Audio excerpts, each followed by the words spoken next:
As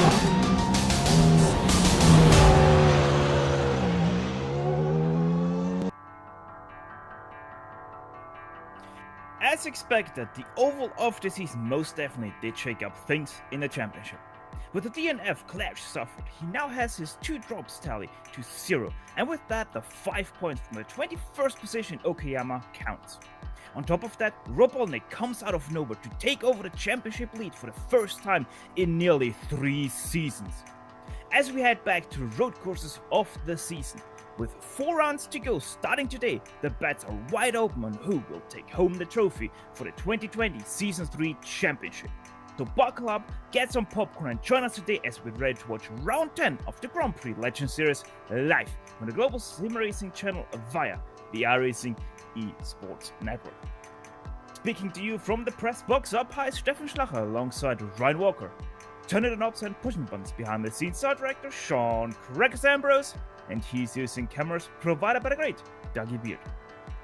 Home of the Alabama Grand Prix, the Barber Motorsports Park is set in stone, fixture every year for the IndyCar Championship.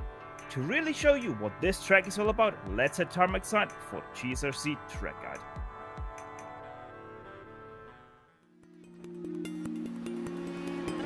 Welcome to Barber Motorsports Park. Located just east of Birmingham, Alabama, this is one of the newer circuits in American road racing. The track was built in 2003 by George Barber to go along with his Barber Vintage Motorsports Museum, which can be seen appropriately from Museum Corner on the track. While the main circuit is the full course, which includes 16 turns over roughly 2.25 miles, there are also 2 lesser used layouts called the Short A and Short B courses. The track is known for its technical layout and hugely dramatic elevation changes. In every category of racing, it carries a reputation of making overtakes difficult. That's not to say it's impossible, with most passes happening into Charlotte's Web.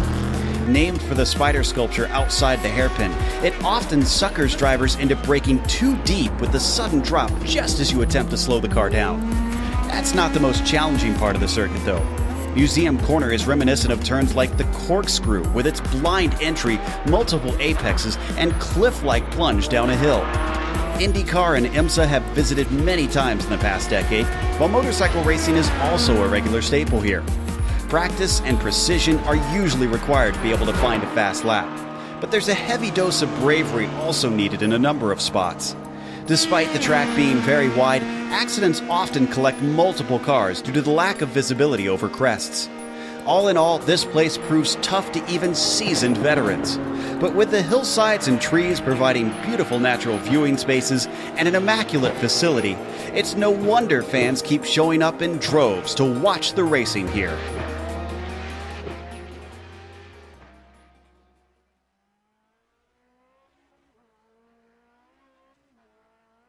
The great Joe Peak talking you a lap around the Alabama track here. And by the way, are you looking to take advantage of GSRC's over 1 million global monthly impressions? From official series sponsorships to commercial placements, we have advertising options customizable to suit your company's needs. Follow the link in the description to learn more. Learning more is all about what we're here at GSRC. So Ryan, why don't you take us over the track details? Yeah, it's a fantastic track. It's one of my favourites on the iRacing service. And the track is located to Leeds in Alabama, and it's 2.38 miles in length for 3.83 kilometres if you prefer to use that. And a bit of history about the track as well. It's hosted the Grand Dam, it's hosted the Porsche Track Experience Day, and also Moto America, and also at the moment it's hosted the IndyCar Grand Prix of Alabama, so it's got a bit of history when it comes to real life racing. And today it will be hosted to round 10 of the Grand Prix Legends series. Yeah, sure is going to be interesting here today. This track always a little bit like a Marmite. Either you hate it or you love it. I haven't met anyone that is in between for this track. Speaking about in between, let's have a look at the championship standings for the F1 Drivers' Championship. And there we can see what I already talked about in the pre-show. Rob Olenek, first place, has taken over. He came into the last round 4th place, so he really made his round count. He's now sitting at 291 points, 13 ahead of Mick Kledge. Then we have the Italian Nicola Cocci, 261 to his name, with the Norwegian over Trengri to 55. And the gap continues to widen between himself and 5th place Peter Mikus, who is already a whopping 63 points behind Rob Bolinek. That's more than he get for a win in this series. Ryan, the margin is also starting to really get big in the F2 Championship. Yeah, the F2 Championship, it's currently being led by Finland's Antti Kerinen, who's basically led the F2 Championship for pretty much the whole season, and it's starting to increase that gap. So it's basically a battle for best of the rest in second place for David Rossi at the moment, and then Pekka Risto from Finland rounds out the top 3, and then Andreng and Colin Bentley have fallen pretty much far back, are out in contention, or as it stands, for 2nd and 3rd place in the championship. But you never know, with still 2 or 3 rounds left in the season, it's still all to play for. 2 times UK, 2 times Finland in that, and that brings us right into our Nations Cup, which we also keep track like they used to do in the old days of Formula 1. United Kingdom is leading that one, 362 points to the names, with the United States 353, 9 points behind, and then it's already quite a drop back to Italy, 320 there. And then we have the Scandinavian battle of 5 points between them. It's Norway versus Finland. And right now, it's Norway leading the way ahead of Finland in that battle. Battling, that's also something that we might see here today, but what are the race details?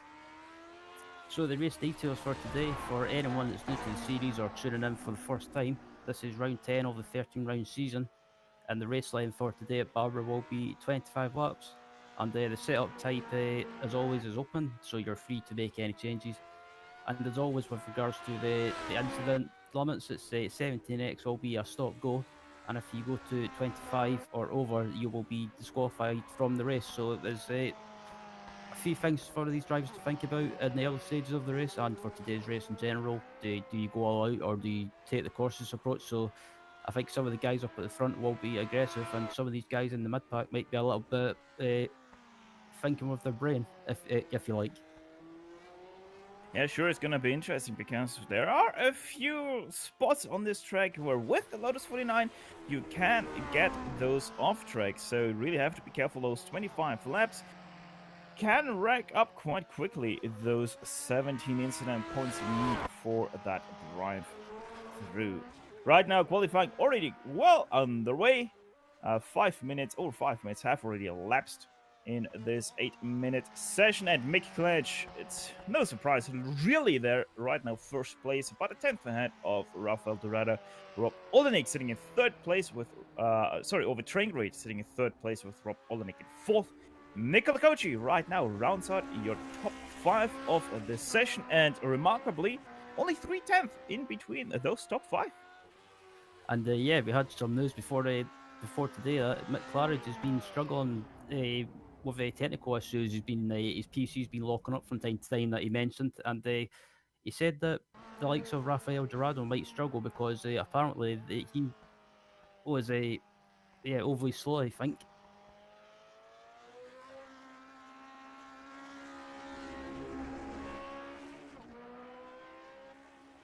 Yeah, so that's gonna be interesting. Also, he did warn us about a driver that might be fast here today in qualifying, but I don't see him in the session.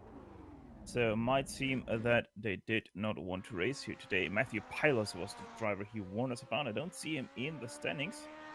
So seems like, yeah, he didn't want to race here today. Mick Claridge, he has already done his 2 laps, sitting in 1st place still, with about 1 minute and 15 to go. He just keeps on practicing away. Let's actually have a look at the sky here today. It is partly cloudy, around 22 degrees Celsius, 42 on the track, with winds pretty much not existing from the north. What are we looking here today? Will this give these guys a little bit more problems with that rather high track temperature for 108 Fahrenheit? It could possibly. I mean, yeah, during the season, you've had the likes of Mick Claridge and they also Ovi Traingrade. They struggling from time to time due to the track temperature not suiting their setup, or suiting stuff like tire pressures or camber. So you never know. It could give some of the drivers in the mid pack a chance to maybe run close to the front, or give them a chance to shine. Seems like pretty much everybody has done their laps. Andrew Eng is coming out of the start-finish line, but he also already did do his 2 laps of the day. So yeah, everybody that is still out, that is only Chris Hengler and Andrew Eng. Both of them have already done their 2 qualifying laps that they get. Let's actually go to the qualifying results, and that, as already said, Miklarich first place there. He's going to be your pole sitter of today. Rafael Dorado second place. Then Ovid Rengrade and Rob Olenek will be sitting in the second row with Nikola Kochi, number 1 driver. Interestingly enough, for the first time I think in this season, he took over the number 1. Obviously decided by iRacing. In 5th place, Ante Keran in 6th, Bill Tyler 7th, Andre Schumacher, Picaristo, and Sebastian Tixia run out to top 10 of the grid. Starting in 11th, Gary Teo alongside him in 12th is Warren Watkins. Colin Bentley is in 13th, and 14th is Chris Marikami. David Rossi starts in 15th with Paul Forster alongside him in 16th. Yuri Giesen starts in 17th. Jan Lehman starts in 18th. 19th is Robert Plumley, and rounding out the top 20 is Eric Luckel. Row number 11 will be completed by John Van on Chandler, Pellerito, Andrew Eng 23rd, Chris Hengel 24th, 25th went to Andres Bruno, 26th John Olsen, Telma Amaral 27th, Terry Thomas Hauser, Luke Greenfield, and Randy Howe round out the top 30. And starting in 31st, you've got Anthony Abrofa, and then 32nd, Lloyd Olson, Dave Cohen, and 33rd, 34th is Robert Abrofa, 35th is Scott Dawkins, and rounding out the grid in 36 is Robert Reynolds. That will probably confuse us a little bit. Oh, brother, we have 2 Anthony and Robert, 32 and 31 respectively, car numbers.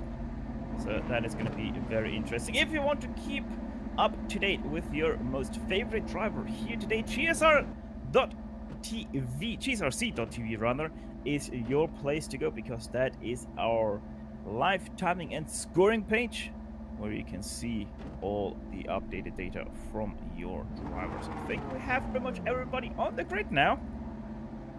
Might be missing still one more driver. That would be Andre Schumacher, 8th place on the grid. Still has 6 seconds to come on the grid. There he is.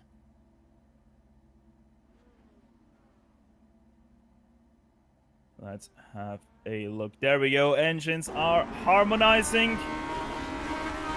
And the green flag is out, and we're go Rafael Dorado with a great start, but even better from Rob Olenek. Look at that, nearly already attacking the first row.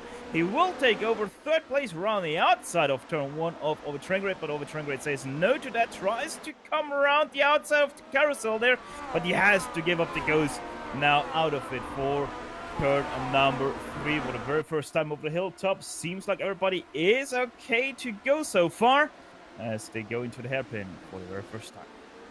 Yep, into the hairpin, and everyone seems to be going through the hairpin line, not line of stern, but going through it cleanly. And at the moment, Claridge is in the lead at the moment, but Rafael Dorado and both Traingrade are not too far behind, and has come through the downhill section.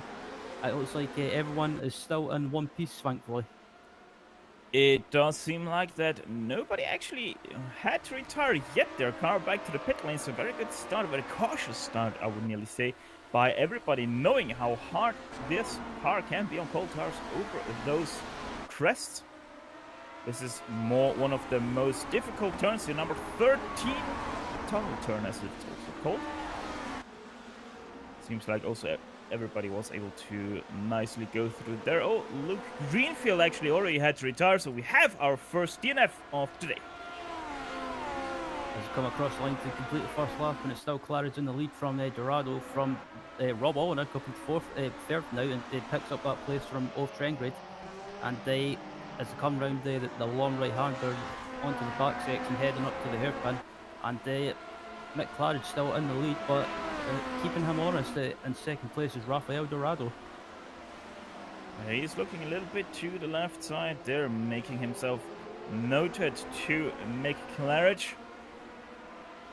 Yeah, one thing he already did tell us, Mickey College, is that he is expecting Rafael Dorado to start struggling a little bit down the road in this race, as he likes to go a little bit higher on the tire pressures than you would normally see, because that just helps his driving style.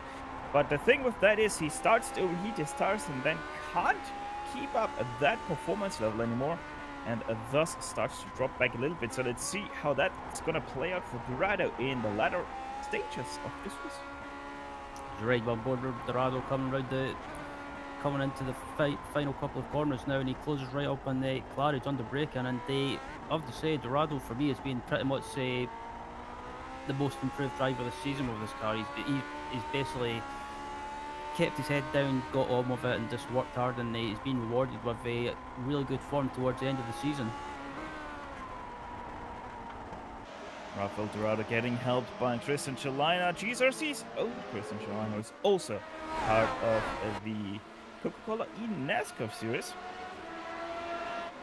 which for the very first time went to the Daytona Road Course this, I think it was Tuesday they had the race. Let's have a look a little bit further back. Rob Olenek versus over Trangrate. They have already broken away a little bit by Nicola Cocci. I just realized there's about 1.5 second gap back to the Italian already. Yeah, these top four guys up at the front have just managed to slowly break away from the Cocci, like you mentioned, and someone's off in the background. Rob Olenek! It's your championship leader hard into the wall. Out of the S's, he loses his car. That was, I think, over the curbs run. Yeah, we're just looking at the replay now, and it seems it's through this. It just looks like he took that left side curb and it unsettled the car, and that can punish you if you take too much of that left or the right curb. It just makes the car unstable, and unfortunately, Rob Olenek found that out.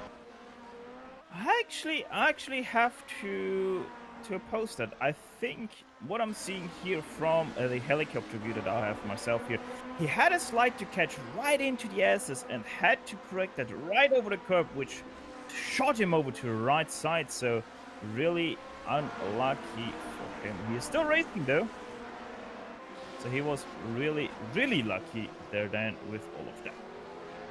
Over Trangrate starting to attack Rafael Dorado, so Dorado is starting to see a little bit of problems on his side. Don't know what really caused him to drop off a little bit there of Mickey Clash, as he's now a second back of your second place in the championship setting. He's right on board with Trangrate at the moment, and he's keeping the Dorado honest, and Dorado having to keep an eye on his mirrors now behind him, and on the other hand, that's allowing Claridge just to make a little bit of a gap and just pull away ever so slightly. But it seems to be these final couple of corners under braking that Dorado can just close back up under braking. We also have a really great battle for P number 11. It's quite a big car pack, as you can see. Warren Watkins just made a mistake and drops 12 to 14th, runs into the back of David Rossi.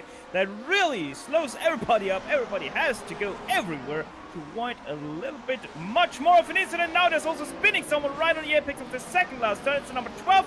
Oh, and it goes across. What the? Woo! Guys, then how? What? And there's also now Robert Plumley spun. I'm at a loss of words. Yeah, it's all kicking off now, and just look. As we look at the replay of Gieson, and after this we'll go to Robert Plumley, but we're just looking at the replay of Gieson, and it seems to be he might have just lost it as we look at it, and it looks like, he just lost it by himself under braking. Oh, and Plumley, I think he got hit there by Geisen, which then spun him out. It really does seem like, yeah, he even had to retire his car. So Geisen, that wasn't the best rejoin you ever could have done, hitting him. And now there's also a car out of turn number 4 wrecked. That was David Rossi, who crashed himself over the hilltop. And that was just unfortunate for Plumley. He was just innocent, and Gieson, he should have been more aware. I have to agree with you. And he is pretty much now at the head of a battle pack once again. No, actually, there was a little bit of a break now in behind, but yeah. He's trying to get back that position, but up to the front of the field we go. It's still Mick Clench, but a second. He continues to be ahead of Rafael Dorado. So, yeah, Rafael, he can keep the pace of Mick Clench, but it seems like he's not as steady right now as the UKNR driver. Yeah, Mick seems to have just seems to be better when it comes to consistency. And Dorado, he's consistent, but he's not. Doesn't seem to be able to like match Clarence. But on the other hand, Dorado's having to keep an eye behind him on OV trend grade as well. So it's kind of he's having to multitask. A little bit further back, we have the battle for P number 5. That's Bill Tyler, Andre Schumacher, and Antti Kerinen. 3 cars fighting for the last step inside top 5. And you can see how they all approach the S's a little bit differently. Bill Tyler very aggressive over those curbs, while Antti Kerinen in the back not as aggressive over them. Likes to take the smooth route. Yeah, I was just watching Kerinen as well. He seems to be a lot more smoother. He seems to drive round in, and at the moment he's doing a good job at the moment. And the currently leading the F2 championship, so he has to think about that as well. He doesn't want to do anything too silly or try and make any silly moves. Just has to think of the long game and just pick up whatever points he can get. Should be very interesting. Turn number 2, 3, and 4 now coming up, and let's have a look here at how these guys managed that hilltop. It's such a weird section of this track because it's quite a sharp break from uphill to the flat top, and Antti Kerinen quite a save there on the brakes. Yeah, that was a beautiful save, and great Finnish car control as the Finns are known for, and it came in handy on that occasion, and they managed to hold it.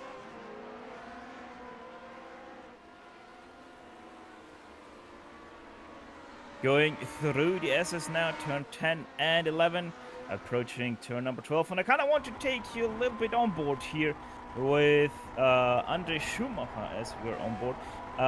This is one of the weirdest sections for this car because you have to turn, you have to brake, you have to downshift at the same time, obviously, for this turn number 15. And this car, it's everything it doesn't like, Ryan. And I wonder if we're gonna see more stuff like Yuri Geisen, who spun himself out on the downshift, on the brakes through that section. It's possible. I mean, it's one of those corners like you want to. I guess you can't do it, but you kind of want to brake and turn at the same time just to try and get the car into the corner. But with these cars, you can't really do that. It's more you've got to get the braking done in a straight line and let the car roll through the corner. So maybe some drivers, like we saw with Yuri, are just being caught out by that. It really is all about car control and braking skills through those 3 turns. If you think you have what it takes to master this section for 25 laps, then be my guest and show us your skills there, because it really is one of the hardest and toughest sections for any car that we have here on iRacing. As there's a car already being lapped, that is Robert Reynolds, back row Bob, as he's lovely being named by the community and himself. Seemed like something happened to Sebastian here. Seems like that was just a unlucky moment of his internet running out of juice. So we're gonna head back to P number 13. Yep, this battle is for P13 that is going on between Paul Foster and Chris Marikami, as it's been going on for quite a while, and these two have been really, really close. And as Marikami tries to sneak his nose up the inside, but he can't get it done. As the cloud cover intensifies right now, oh, that's too late for Chris Murakami. Hard into the wall, Paul Foster goes. Even hits the backside of the runoff here, and he is continuing to lay on his head. As I look at the replay now of the incident between Foster and Marikami, I think it's probably just going to be Marikami being caught out under braking and just braking too late, and he just tagged the back of Paul Foster and sent him into the wall, and unfortunately that was the. It's just one of those things. I mean, it's easily done around here because of sometimes the speed difference, but unlucky for Paul Foster. But Murakami, it's no consolation, but he manages to keep going. IndyCar has pushed to pass. That was rather a punt to pass there. Unlucky moment for both of them. Obviously not what Murakami wanted out of that. Going up once again to the battle for P number 5. Bill Taylor starting to really struggle as Katanen, same thing for him. He really dropped off at that 2-car battle now for 5th place. Andrew Schumacher looking rather decisive for that P number 5 breakaway. Yeah, Andre having a great race as well, and they get right behind the rear end of Bill Tyler, and Andre Schumacher has been one of those drivers. I think he's new to the series, but I'm more than happy to as Schumacher just outbreaks himself ever so slightly. I thought he's gonna go for the gravel trap there, but managed to stop it in time to still stay on the tarmac. Didn't even really lose that much time there either, Ryan. And I think that really shows how this hairpin works because of its wide exit. Yeah, I mean, if you run wide ever so slightly, if you run wide, you can square the corner off and get a great run. So Andre didn't lose too much time, and again, he's close right back up to the rear end of Bill Tyler.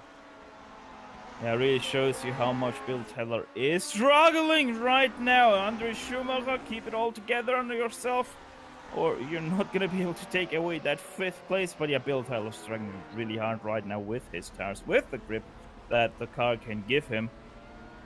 And it seems to be only a matter of time until Schumacher gets past Tyler for that 5th place. I think back up at the front as well, it looks like Dorado and the Trengrade are still close together, I think, ever so slightly. 1.8 seconds the difference is between Trengrade and Dorado, so I would even say that these guys are starting to stretch out a little bit. Yeah, I can see it, but 500th of a second Trengrade was slower last lap than Dorado. And even the front is starting to stretch out a little bit. Mikulaj now about 1.8 seconds ahead of Dorado. So it seems like Dorado is starting to run into the wall with his higher pressures. Looking back at P number 8, that's Gary Thiel versus Colin Bentley. And also Sebastian Tixier not far behind. This might even be a matter of time, and there we go. Sebastian Tixier gets led past by Colin Bentley. So Colin Bentley knows that that wasn't something worth fighting for. Yeah, I think Bentley just realised that Tixier's quicker on pace, and he's just looking at Tixier now. He's just pulled away from Bentley, and I think the next car up ahead of him is Gary Thiel. So I think Tixier Tixier just misses apex ever so slightly, but manages to square it back up and keep it in the right direction. But Janne Lehmann with a big mistake. That is turn number 12, turn number 11 actually. Just happened a few moments ago. Let's see if we can get that incident by him. That was exactly what I was talking about, Orion. Just on the downshift, on the brakings, loses his car. Yeah, it just looks like he just lost the rear end and just had a little spin, but he managed to keep out the wall and just get going again. And he's still running at the moment in the P16, so he's still having a decent race. Nicola Kochi and over Trengerade. Everybody is starting to get a little bit slower as Chris Hengler has found the wall himself through turn number 13. It seems like Mikulaj once again shows how dominant this guy can be, how consistent he can be, because he's starting to really gap these guys now, being about half a second faster per lap. But we have to mention, he's running up to traffic, and that's 3 cars he's running up. It's both brothers, Robert and Anthony O'Brother, and then also Laust Olsen. They're all fighting for 22nd place. Yep, so Mick has to be careful when they're coming up to this tricky chicane in the last sector, and Mick just has to be careful he doesn't catch him in the wrong place. And I think he shouldn't have, well, hopefully, he shouldn't have too much issues getting by these back markers. Well, he is catching them at the very bad spot because it's the S's that's coming up now. Seems like he is able to at least keep his foot in the way he normally does through the S, so that is at least good. Now also goes past one of the brothers, which we can neither confirm nor deny that they are brothers or not. And Mick's Mick catches up to a couple of back markers in front of him, and gets by one in the final corner, and comes downhill now, and he should get as one of them moves offline out the way. That was good awareness by the back marker there. One more to go for McClanch. That is Randy Howe, and also he knows how to stay away from your race leader. Rafael Dorado and Over Traingrade making their way past them now as well, and Over Traingrade has caught up to Rafael Dorado because of the back markers. The gap now only 4/10. Yep, and it's come down to the hairpin, and it's Dorado is under pressure from Ovi and out, and it looks like Ovi's possibly got a great run, but they've got a back marker in front of them who thankfully stays offline and lets him through before the chicane. Oh, it's Traingrade really hard into the corkscrew, able to somehow stop his car. Seems like he was also able to avoid any slowdowns that can be handed out there, as we go back to Bill Tyler and Andre Schumacher, who are also starting to catch the end of those back markers as they continue to battle away through this. And yep, it's come up uphill through the fast left and fast right. And it looks like Andre might have a run. I was going to say I think it might have looked like he had a run on Tyler, but as Andre gets a bit sideways.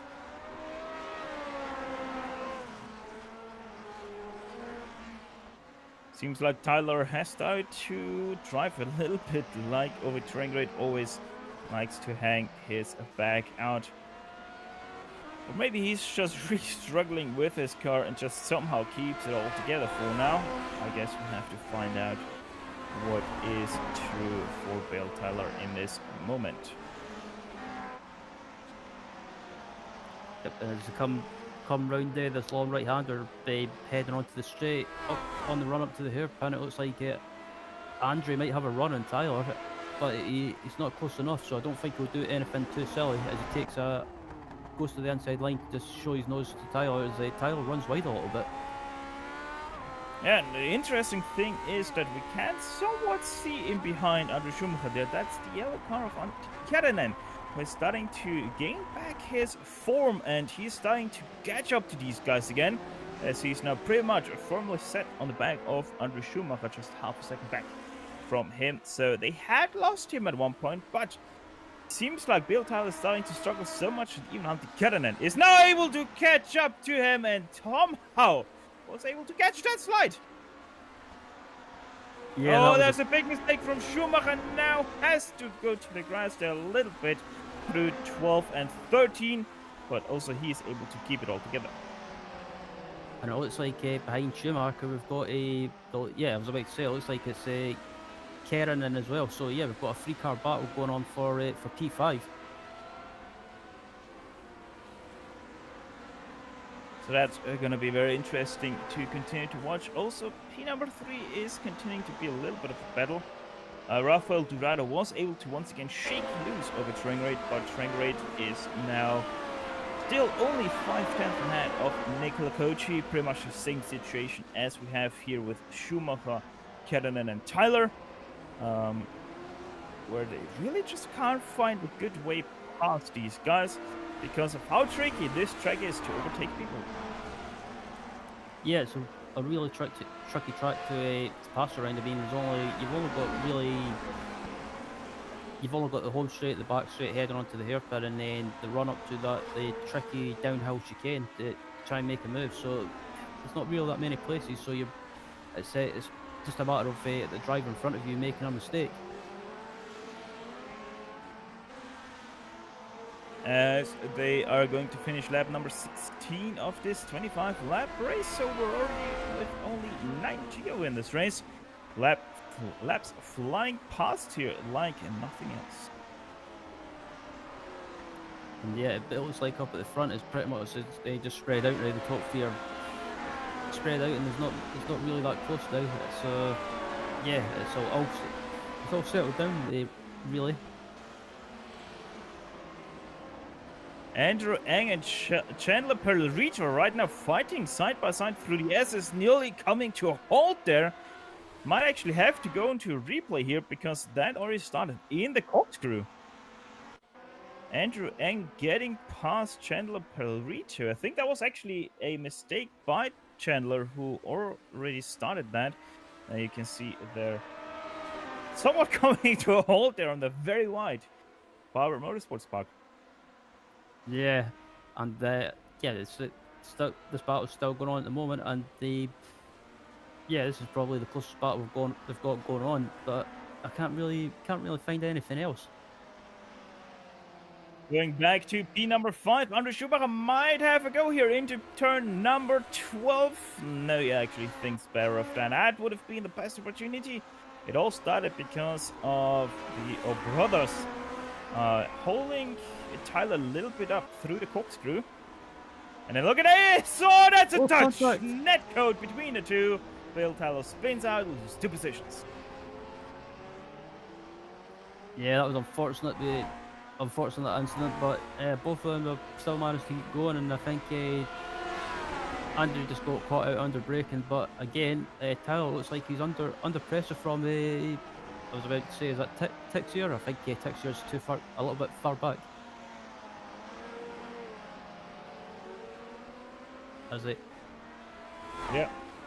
Andre Schumacher just very unlucky with that netcode, but I'm pretty sure he would have hit him anyway. Over Trengray, he once again caught back to the back of Rafael Dorado. So Dorado finds himself once again under pressure.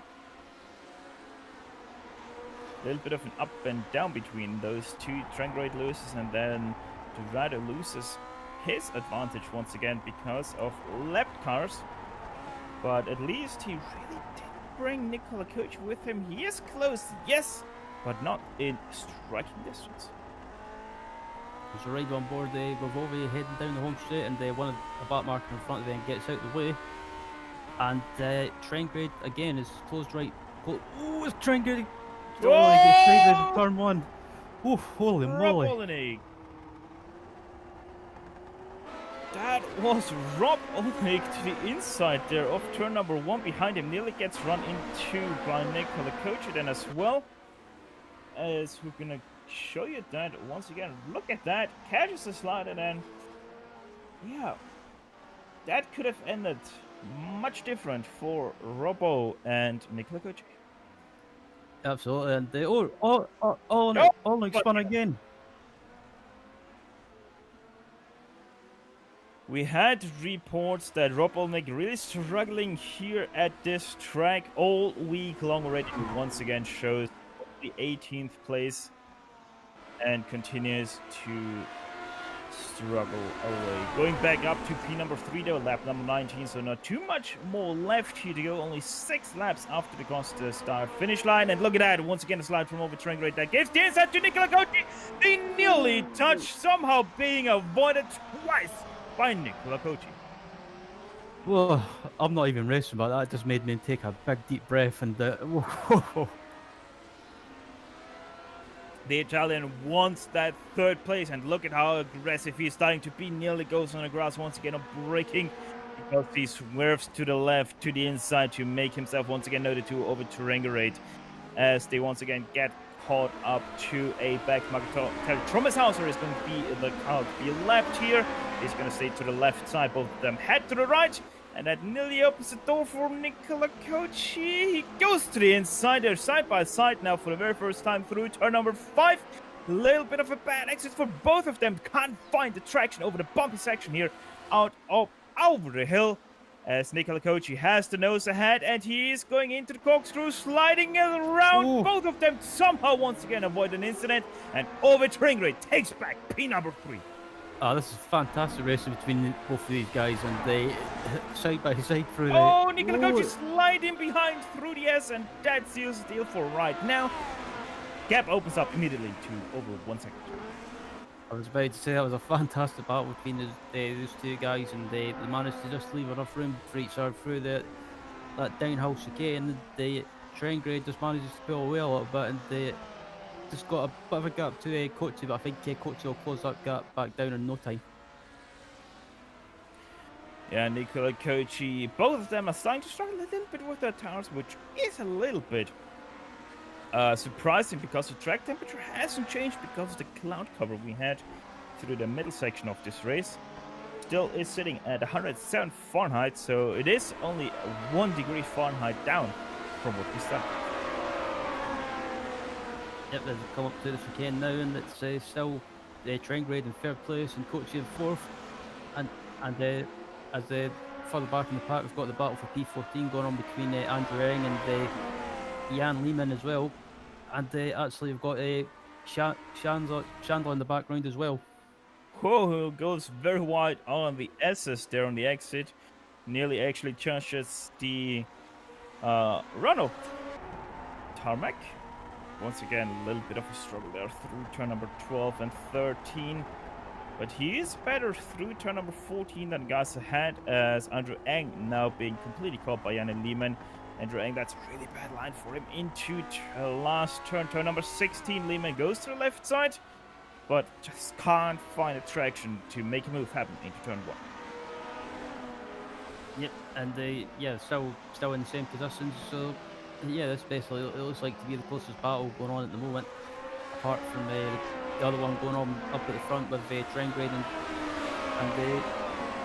Teal and Bentley are still going at it as well for the battle for P9. Yeah, while Nicola Kochi still hasn't fully caught up to Ovid Trengo, we're going to focus on different battles that we still have going on. Gary Teal, Colin Bentley, as mentioned, is one of them. Looking at them right now, look at that. Bentley, very different line through turn number 13. Has to brake quite harder to avoid Teal. Look at that, tries to set up turn number 16 for maybe a pass into turn 1. Just can't find the better traction than Gary Teal. 4 to go they have coming up this start-finish line, so there's still some time left for Colin Bentley to break much more inside the top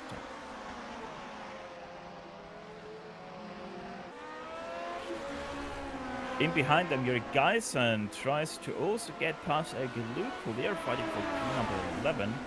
As there is a mistake by Luke, Geisen has to back out of it because Luke nearly comes back onto the racing line.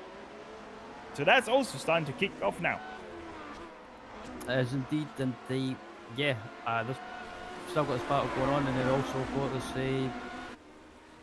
still got the battle for P3 by the looks of it going on between Trengren and Kochi.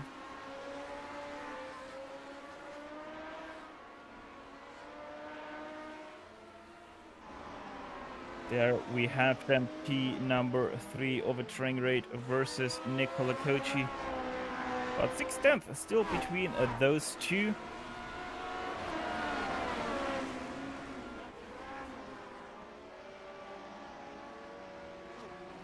They head into the hairpin once again. Oh, what a sideways exit for Nicola Kochi over the bumps. Just can't keep the back under control right now. Once again loses about 2/10 out of the hairpin. Let's actually go back to P number 11 that I was talking about. Eric Luke versus Yuri Geisen as they make their way into the last 3 laps now. Going over the start-finish line. Yuri Geisen, after a shocking start to his race, he has found himself back, and he is now about 5 positions up from where he started in P number 17. Eric Lugo, on the other hand, 20-11. Great race for him. Yeah, Lugo's had a great race, and the amount of positions he's gained as well is unbelievable, and at the moment just running outside the top 10 and 11, but under huge pressures from Yuri Geisen as well. So this battle's looks like it'll be going down to the last lap as well, as I think we've got under just 2 laps remaining. Here Garrison tries to go to the inside there after Local makes a mistake into the corkscrew, but just not happening. And he also gets bogged down by him. Just can't go accelerating as early as he would have wanted to. So there's nothing happening into the S. As they continue to fight away for P and number 11, one of the closest battle we have right now on the track. So for right now, we're going to stay right here while Nicky Clutch still continues to lead away this race. 5 seconds ahead of Rafael Durado. It was, yeah, Luco and Geeson coming around the final couple of corners as well, and just looking at them as well, watching Yuri is on board, just how much curve it can take as well. It's just unbelievable. There is a lap car right ahead of them. That's Anthony Obrada, as he might be a deciding factor in this battle. Look at that, Yuri Geisen way too late into the carousel, slides well past the apex. He would have had a little bit of a chance there on Eric Lugo, but not like that, as they actually get up to P number 10. So they're now fighting for the end of the top 10, and there's the mistake from Lugo. Yuri Geisen goes past as we switch to Mick Clerch, who is already in the last lap. As they look at it playing out and they're heading up to the chicane, and it looks like Luco's pretty much far enough ahead that he's not under threat from Yuri, and Luco just caught the grass on the entry on the outside and just unfortunately spun around, and that gifted the position to Yuri. As Mick Clerch already continues into the corkscrew, he now gets past Janet Lehmann, so we only have 12 cars now on the lead lap. Through the S as he goes for the very last time, as now Andre Schumacher has also retired his car from this race. Through turn number 11 and 12 for the last time. The tunnel turn number 13 makes that hump happen very easily. Just 2 more corners to go, and Mick Clerch glides to the next victory in his quest for glory. Mick Clerch, give it up for your winner of round number 10 here from Barber Motorsports Park. And come across the line to complete the podium as well, it'll be Rafael Dorado and Ove Trengrade as well. So, yep, that was a pretty good race, as the battle between Teal and Bentley is coming up to the final couple of corners, and it looks like at the moment Teal... Yeah, Colin Bentley just had a mistake through the corkscrew that opened up the gap to over a second between those two. Only lap cars are gonna have an impact here. They're actually running up to Last Olsen, which slows down Gary Teal, so we might see a chance here for Bentley if Teal isn't careful, but no, seems like that's gonna be settled well before the start-finish line.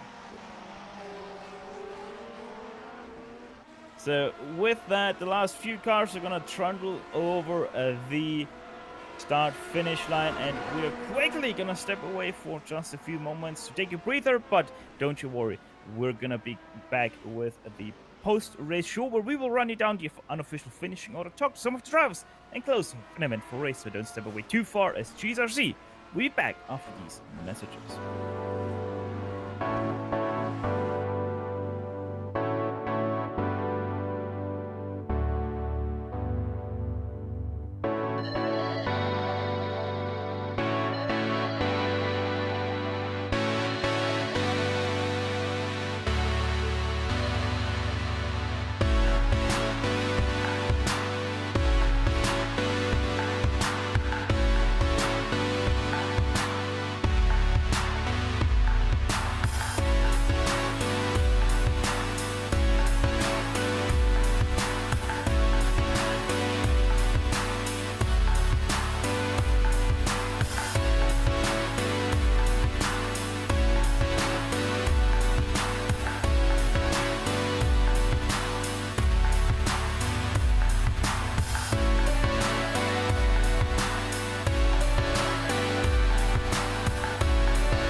We welcome you back to the Grand Prix Legends post-race show, streaming to your home on the Global SimRacing Channel via the iRacing eSports Network.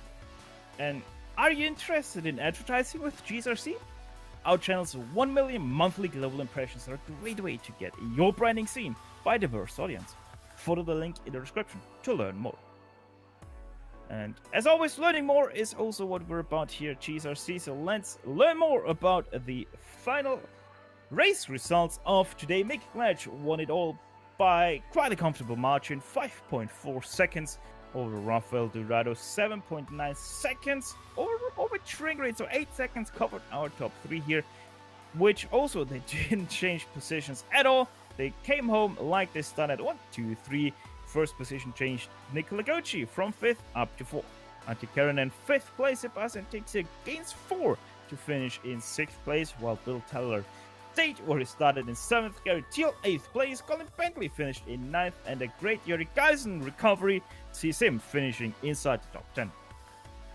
Finished in 11th was Chris Marikami, Eric Lukol finishing 12th, with Jan Lehmann finishing in 13th, Andrew Eng finishing 14th, with Chandler Pellerito finishing in 15th, 16th was Telma Amaral, Dave Cohen in 17th, Rob Olnick 18th, 19th was John Olsen, and rounding out the 20th was Lost Olsen.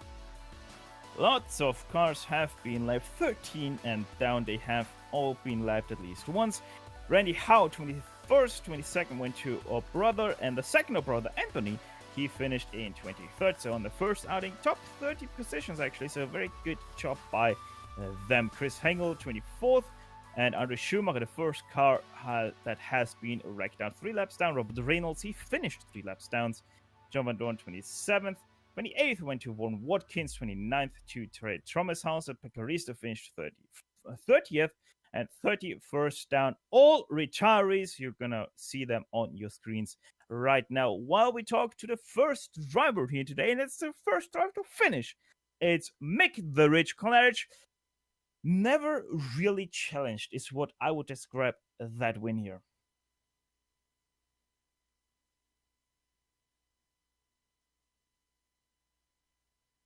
As we seem to have a few technical difficulties with Mick Claridge, so we're going to give him a few moments. Let's see if he can figure out his microphone right now. Mick, you got a copy? Seems like we right now don't have a copy with him, so we're going to switch him out for Rafael Dorado. Rafael, second place finish. You showed a very great pace in the first few opening laps of this race, but then started to slowly drop away. Just didn't have it in the tires, it seemed like. Hey, yeah, it was a great race. I don't think I started to fall away. I think Mick actually started to drive faster. Maybe he was not so good in the first few laps. And this Mick guy, I mean, it's funny because I was close to him on Thursday. I managed to finish just 2 seconds behind him, and I thought I had the pace to fight with him today. But I think he plays some psychological games with us sometimes. You know, he lets me finish very close to him on Thursday, so I think I have a shot. And then on the Saturday race, he goes full gas. He shows his true pace, and I have no chance. Well, sure was rather interesting to see you try to challenge for that first place. At some points in the race, you actually came under pressure from over Trengate, but you always were able to then drive away again. How much of a part did the lap cars play in that quest? Because it seemed like you did have some troubles with them.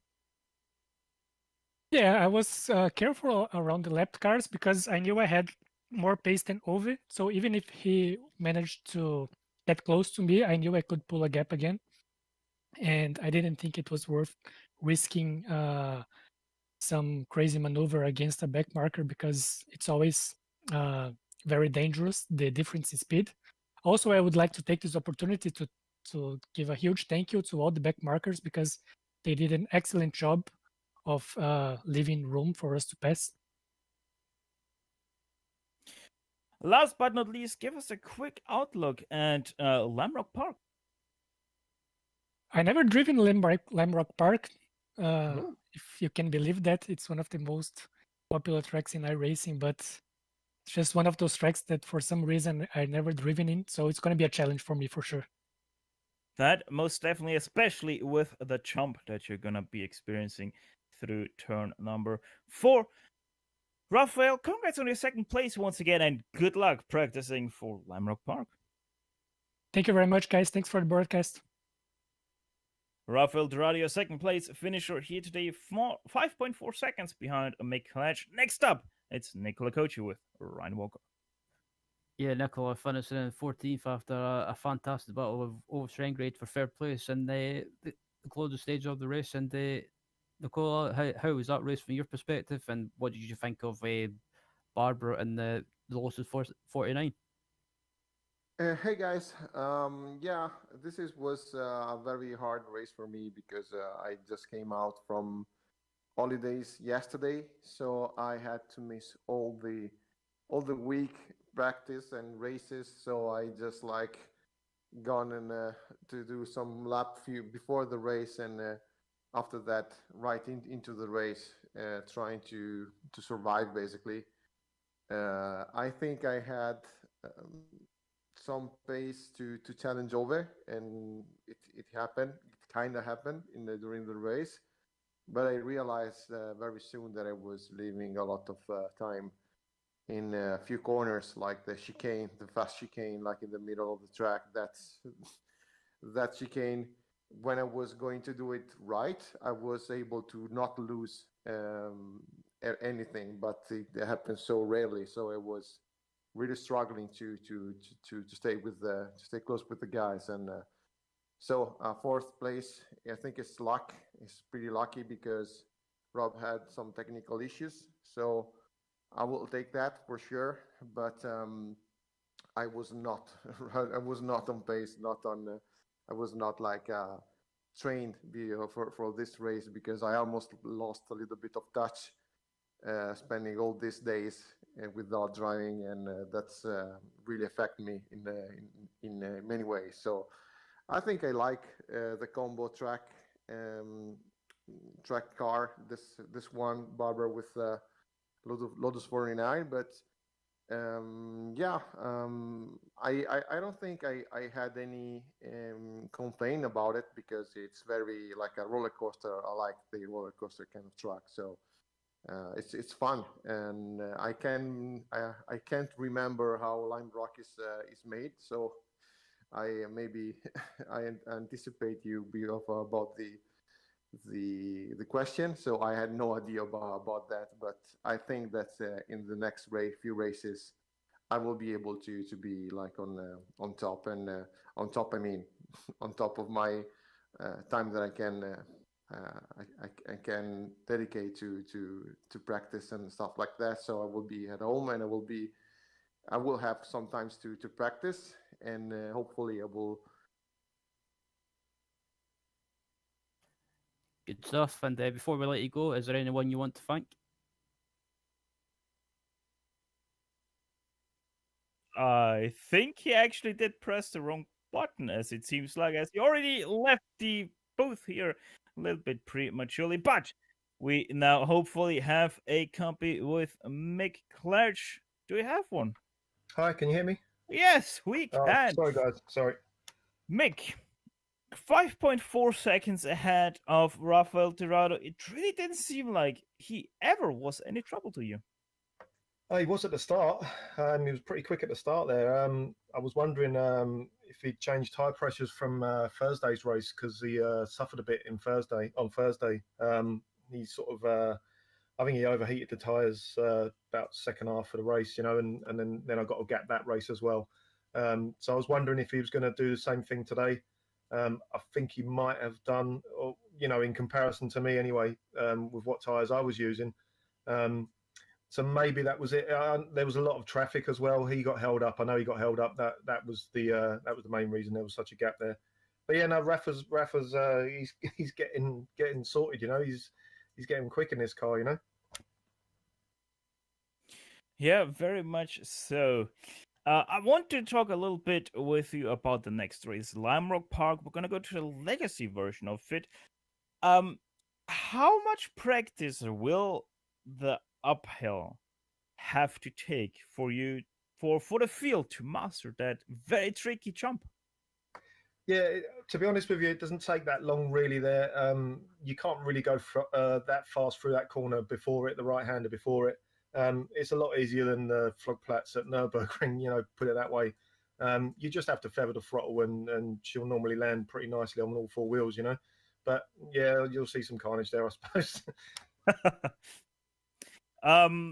Well, it is going to be interesting because you now once again took over the championship lead, but with the DNF last race, you already have set your points tally that you have in the pocket to 0. That gonna play any role with your race strategies coming into the last 3 races? Not really. No, I say it all the time. We don't get to race this car that much, so every time you do race, you want to do as good as as well as you can. That's the way I see it. So having a good race and fighting for a lead, with anyone or whatever is happening, is much more important than a championship win for me in the car. You don't win any money for the championships in this car. Well, one can't change that. As always, Mick, thank you very much for talking to us. Congrats on your win here today, and good luck for next week. Yeah, thanks, Steph. Thanks, guys. Yeah, and with that, we sadly have to say goodbye once again. So as always, GSRC would like to thank everyone on the track today for a great show, and especially the Lowest 49 community for contracting with GSRC to broadcast it. Right now on your screen, you can see all of the companies that provide us with their great hard and software GSRC uses to deliver you the best possible show. Additional thanks goes to cooldown, who provides us with her great masterpieces. See the screen for how to get a hold of more of her great work.